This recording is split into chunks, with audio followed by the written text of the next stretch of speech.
Hi, this is Julia Swift, Assistant Film Professor at Champlain College. And today I'm going to be introducing A Star is Born.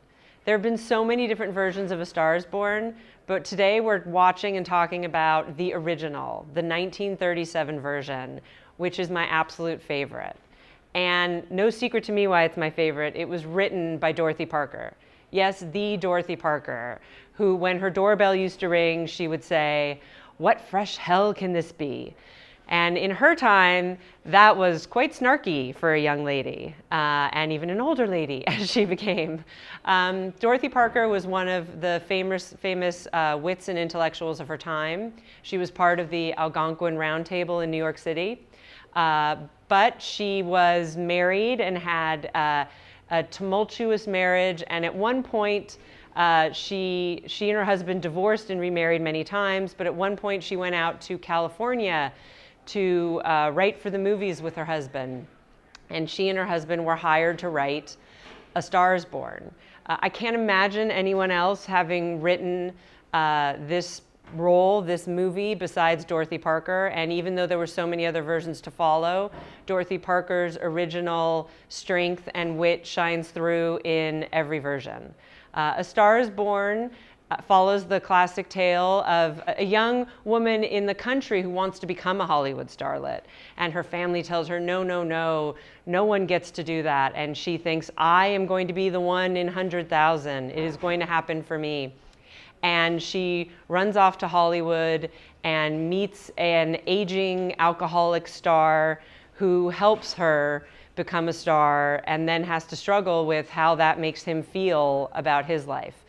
There are so many parallels to the life that she had with her husband before and even after. Don't want to give away the end, but let's just say that her husband, Dorothy Parker's husband, ends up in the same situation as the husband in the film. And Dorothy Parker herself struggled with alcoholism at different times in her life, and that is a big issue in the film as well.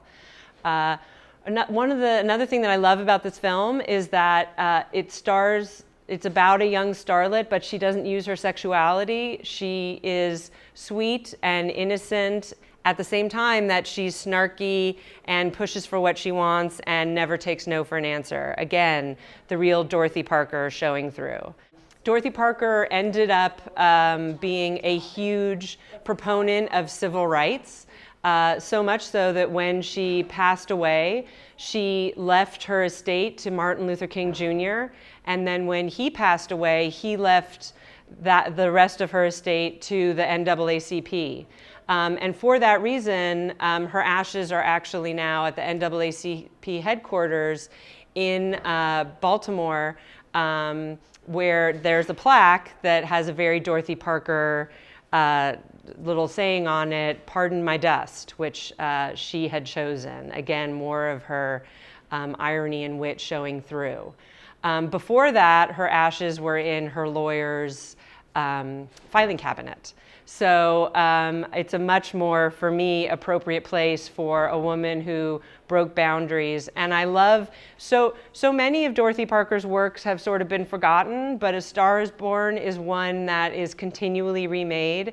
It was remade when I was young. Before I saw the original, I saw the 70s version with Barbra Streisand and Chris Christopherson, music by Rupert Holmes.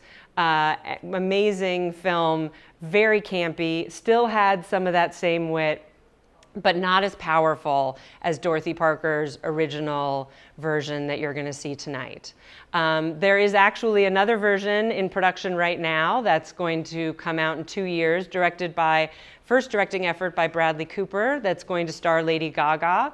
I can't wait to see that one, and I hope that instead of going off the more recent ones, they go back to this original version, because again, I want Dorothy Parker's words and spirit to shine through and come back so that we can get more of her in this world. We need more of her strength.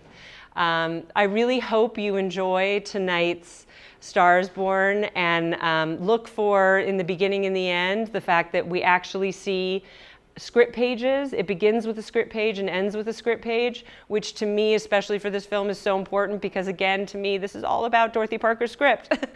So I love that the producers and director decided to start and end with the script. So sit back and enjoy the amazing wit of Dorothy Parker.